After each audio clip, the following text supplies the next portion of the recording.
অনুরাগের ছোঁয়া ধারাবাহিকে দেখা যায় দীপাকে গুলি করার ঘটনায় সবাই প্রথমে সূর্যকেই দোষী ভাবে, কিন্তু আসল সত্যিটা প্রকাশ পায় যখন বোঝা যায় সূর্য নয়, বরং সূর্যের মুখোশ পরে রুডিই এই ভয়ঙ্কর কাজটি করেছে।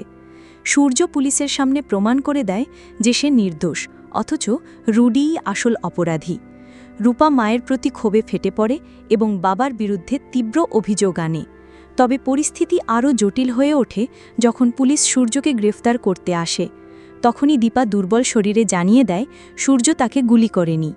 এরপর দীপা অজ্ঞান হয়ে পড়ে এবং সূর্য বুঝতে পারে এর পেছনে বড় কোনো রহস্য লুকিয়ে আছে। অন্যদিকে দেখা যায় সূর্যের মুখোশ পরে রুডি কুন্তলার কাছে পৌঁছায়। সূর্যের মতো সেজে সে নিজের সাফল্যের কথা বলতে থাকে। কুন্তলা প্রথমে বিভ্রান্ত হয়ে যায়, পরে বুঝতে পারে এটি তার ছেলে রুডি। রুডির আসল পরিকল্পনা ছিল সূর্যকে মিথ্যে মামলায় ফাঁসানো এবং দীপাকে চিরতরই শেষ করে দেওয়া। ঠিক তখনই সূর্য হাজির হয় এবং রুডির মুখোশ খুলে তার আসল চেহারা সবার সামনে প্রকাশ করে। সবাই স্তম্ভিত হয়ে যায়, তবে কুন্তলা এবং রুডি পালিয়ে গিয়ে একটি মন্দিরে আশ্রয় নেয়।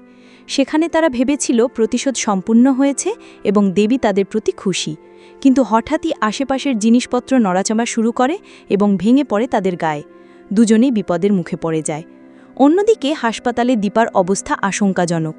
চিকিৎসকরা জানিয়ে দেয় অবিলম্বে অপারেশন করা না গেলে বাঁচানো সম্ভব নয়, কিন্তু এই মুহূর্তে অভিজ্ঞ সার্জন পাওয়া যাচ্ছে না। তখন উর্মি সবার মনে করিয়ে দেয় যে সূর্য নিজেই একজন নামকরা কার্ডিওলজিস্ট।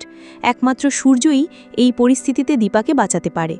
নিজের স্ত্রীকে হারানোর ভয় এবং দায়িত্ববোধ থেকে সূর্য নিজেই অপারেশনের সিদ্ধান্ত নেয়। গভীর প্রার্থনা করে শক্তি চায় যাতে দুর্বল না হয়ে সফলভাবে দীপাকে বাঁচাতে পারে। হাসপাতালে সবাই উৎকণ্ঠায় অপেক্ষা করে। সোনা ভেঙে পড়ে কাঁদলেও রূপা দৃঢ় বিশ্বাস প্রকাশ করে যে তার বাবা মাকে অবশ্যই বাঁচাবে। একদিকে মন্দিরে বিপদের মুখে রুডি ও কুন্তলা, আর অন্যদিকে হাসপাতালে সূর্যের হাতেই নির্ভর করছে দীপার জীবন। দর্শকরা শ্বাসরুদ্ধ হয়ে অপেক্ষা করছে সূর্য কি পারবে তার স্ত্রীকে মৃত্যুর হাত থেকে ফিরিয়ে আনতে। বন্ধুরা, আপনারা কি মনে করেন, সূর্য কি পারবে দীপাকে জীবিত ফিরিয়ে আনতে? কমেন্টে জানাতে ভুলবেন না।